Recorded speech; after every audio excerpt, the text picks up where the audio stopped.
Bismillahirrahmanirrahim. Assalamualaikum warahmatullahi wabarakatuh. Perkenalkan, kami dari kelompok 7 akan memaparkan analisis underpayment di bidang desain grafis. Sebelumnya, izin memperkenalkan diri. Saya Alfira Nurcahyani. Dan sekarang bersama rekan-rekan saya, Farah Salsabila, Muhammad Al-Ghifari, Tufahati, dan Ryan Arsh Putra. Mari kita mulai ya.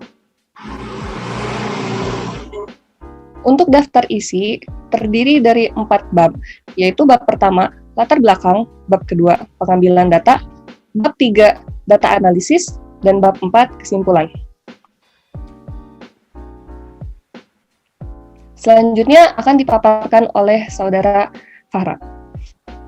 Ya, terima kasih. Terima kasih, Alfira. Sekarang saya akan menjelaskan tentang latar belakang dari analisis underpayment di bidang desain grafis.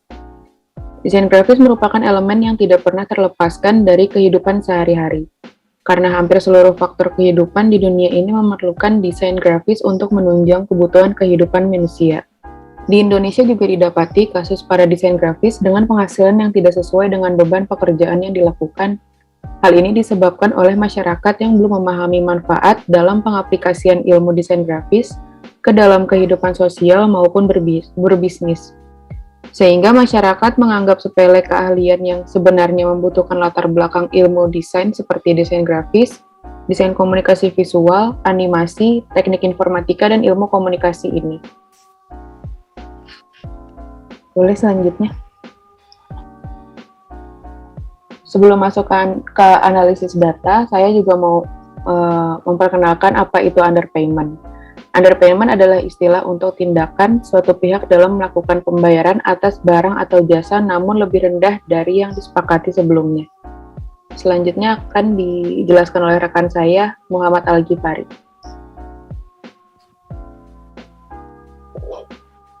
Baik, terima kasih pada Farah. Akan saya lanjutkan ke analisis data.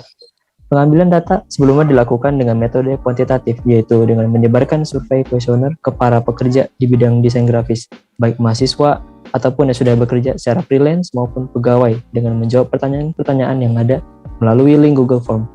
Kami memilih metode ini karena kami ingin melihat bagaimana respon dari sejumlah responden terhadap pertanyaan yang kami berikan. Selanjutnya,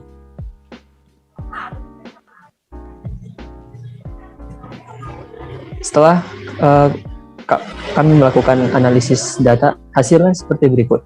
Dari kuesioner yang telah kami lakukan, kami mendapatkan responden berasal dari rentang umur kurang lebih dari 17 hingga 24 tahun, dan lebih dari 24 tahun dengan gender perempuan dan laki-laki yang berprofesi sebagai freelancer atau mahasiswa di kafe. Data yang didapatkan dari responden adalah sebagai berikut.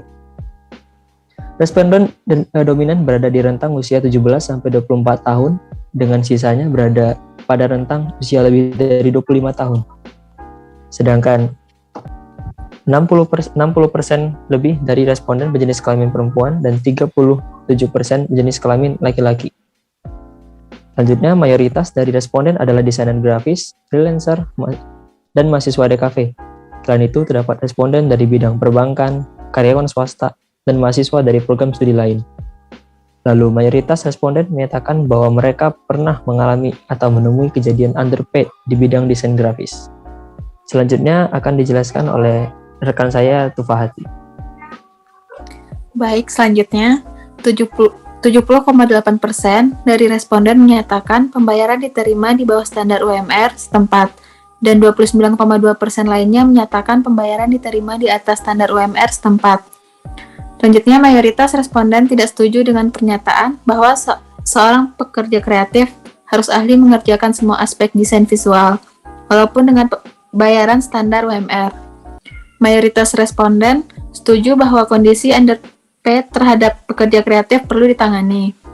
Mayoritas responden setuju bahwa pemerintah harus menindaklanjuti isu underpaid pekerja kreatif. Mayoritas responden setuju kalau kasus underpayment pekerja kreatif perlu dibawa ke ranah hukum. Next.